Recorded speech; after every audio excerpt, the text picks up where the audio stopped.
Vous êtes sur Cibo FM, la radio communautaire qui vous informe.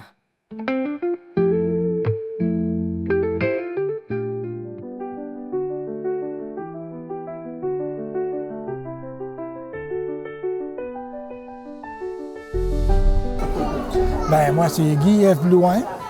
Je suis résident de Tenter, un enseignant en mathématiques et en sciences qui se consacre à la recherche de plein de choses mystérieuses et qui écrit sur le sujet. Officiellement, c'est le lancement de ce roman-là. Donc, c'est pas un roman, je m'excuse, c'est un cas vécu. C'est l'histoire de mes familles d'accueil.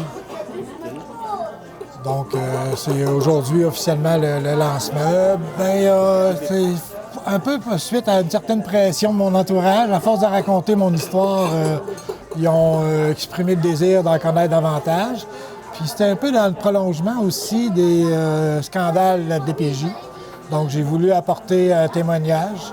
Puis comme j'avais déjà quelques romans à mon actif, j'étais assez habile pour l'écriture.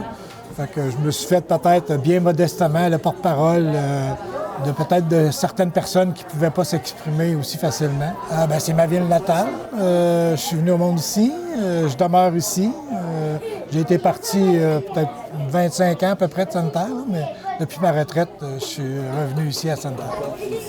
Moi, je suis dans l'enseignement. J'enseigne encore. Je suis un retraité qui continue à travailler. Non, j'en ai 3 en mon actif déjà,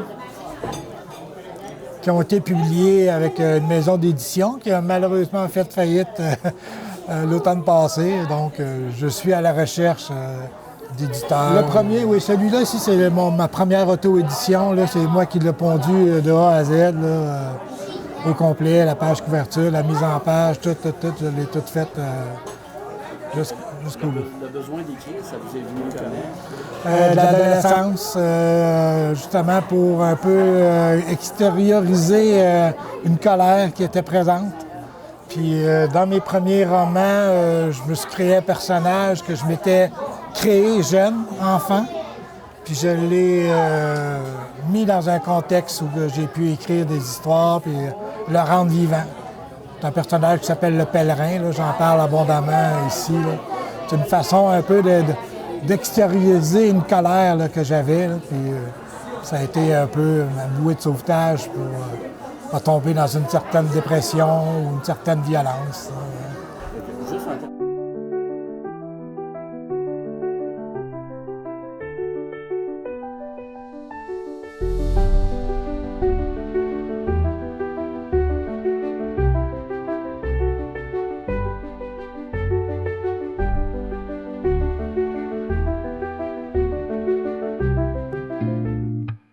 Vous êtes sur Cibo FM, la radio communautaire qui vous informe.